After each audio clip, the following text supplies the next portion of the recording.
Is the Samsung Galaxy S10 worth buying in 2020? Well, in this video, we're going to find out.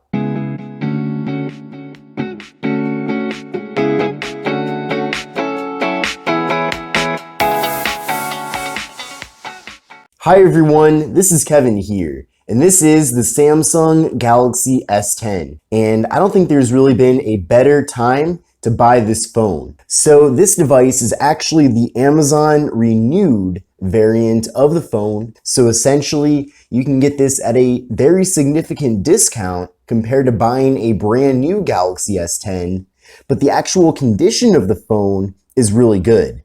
As you can see, this device is nearly flawless. Now, of course, since it is a renewed device, it was either previously returned or it is a previously used phone from someone else. But all I know is that when I received the phone, it was in excellent condition with a near flawless display here and really no signs of usage, minus just a tiny scratch at the side corner of the phone. But I was able to get the phone for just $419, which is significantly less compared to if you were to buy this device brand new. Now, this particular variant of the Samsung Galaxy S10 is the US unlocked variant of the phone. It does feature support for all 4 major US carriers, which is very awesome. And then of course, since it is unlocked, I can easily switch from carrier to carrier. Now, the phone features a 6.1-inch display with Corning Gorilla Glass 6 on the front and rear. The display itself is Super AMOLED, and it's a 1440p display with a PPI of 550.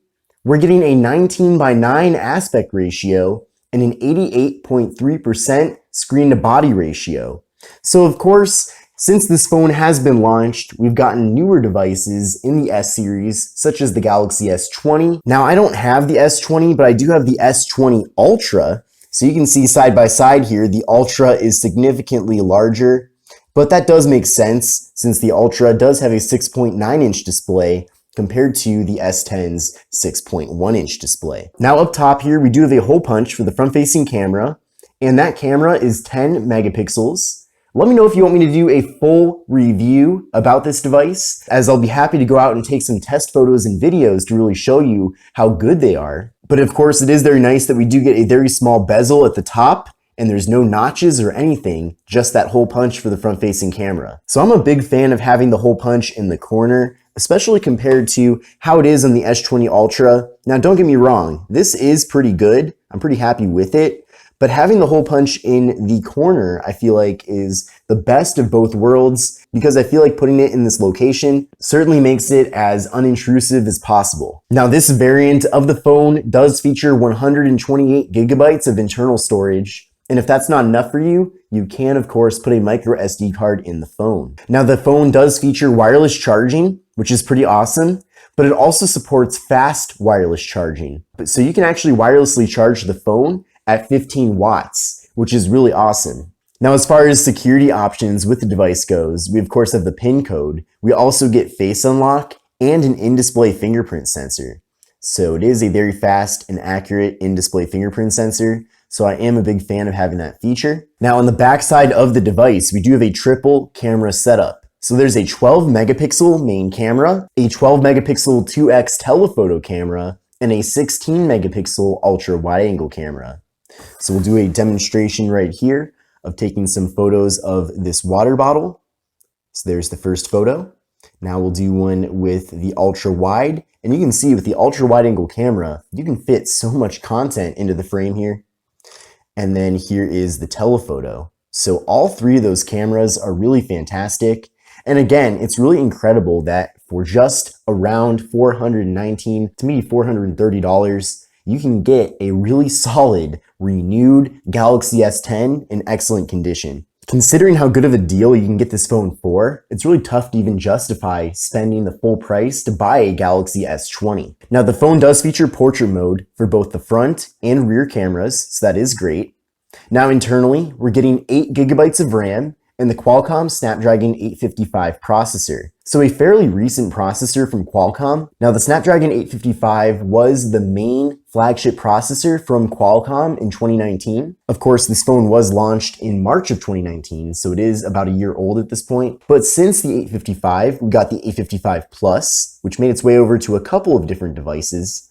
And then now we have the 865, which is the processor that's in the S20, S20 Ultra, and all those various devices. Now with the Ultra, we are getting 5G support, so that's really cool. Now there is no 5G support with this base model Galaxy S10, so keep that in mind. Now as far as video recording goes, we're getting full 4K video with both the front and rear cameras, which makes this device excellent for content creation. Now we are getting 4K at 60 FPS with the rear camera, and then the front camera is just 30 FPS. Now the device features a pretty beefy battery at 3,400 milliamp hours. Now what's good is that the 855 processor is very power efficient, so that's excellent.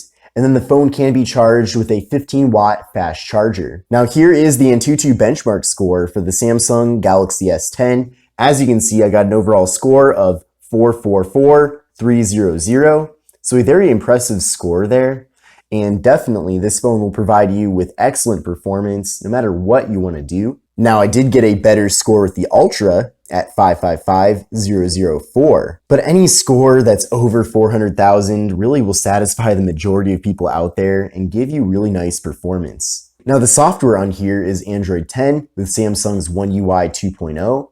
So it is nice that we do have the latest version of Android on the device. And the phone has even gotten updated to the March 1st, 2020 security patch, which at the time of me recording this video, that is the latest security patch available. Now taking a closer look at the hardware of the phone, like I mentioned, it's an extremely impressive piece of hardware. Pretty incredible that I was able to get this phone for such a great price.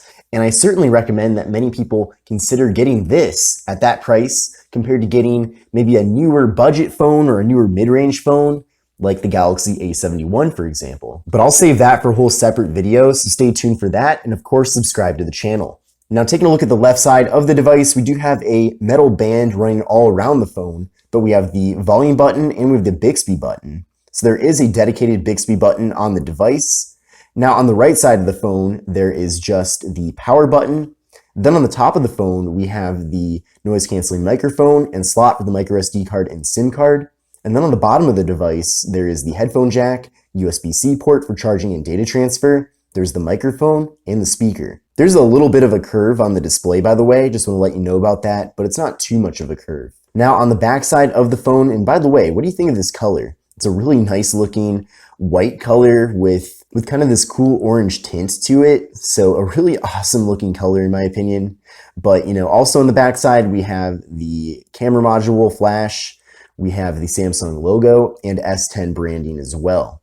So that's all really awesome. Another cool thing about this phone is that we do get Samsung Pay. So if you're into using that, then you do get it with the S10. If you like using Instagram, then I think you're definitely gonna like the Galaxy S10. Instagram performance is super smooth. Of course, you can pinch in to zoom on different things. You can easily swipe over to record content. So right now I'm recording a video. So really good microphone quality on this device as well. So you can go through and view all of your stories and different content like that. So that all works out very smoothly. So overall, this phone is a great content consumption device. I figured it was still good to do a 2020 video about the iPhone 11. Now, one of the cool things about this device is that this phone is excellent for watching YouTube videos. So everything is super crisp and clear. Of course, you can crop in if you want for a more immersive video viewing experience. But overall, this AMOLED display makes colors look excellent. Everything just looks amazing. And why even go to a movie theater when you have this in your pocket? So is the Samsung Galaxy S10 worth buying? Well, like I said, if you want to get this phone new, of course, the price has gone down quite a bit. And I will link to where you can get this phone new in the description below. But I really recommend going the renewed route. Like I mentioned, this phone is in amazing condition. It's not a very old device either, since it was launched about a year ago. So you don't have to worry about the battery getting a ton of usage prior to you getting the phone. So you should have a pretty fresh battery in the device from the get-go. And really, the only downside with getting a renewed phone is that, of course, it's not brand new, but you're also not getting the retail box or the retail accessories. Now, you are getting a generic charger and charging cable in the box, but that's really all you need to get going with the Galaxy S10. But like I said, thanks for watching this video. Let me know what you think about it. But this is Kevin here. This is the Samsung Galaxy S10 in 2020, and I will see you in the next video.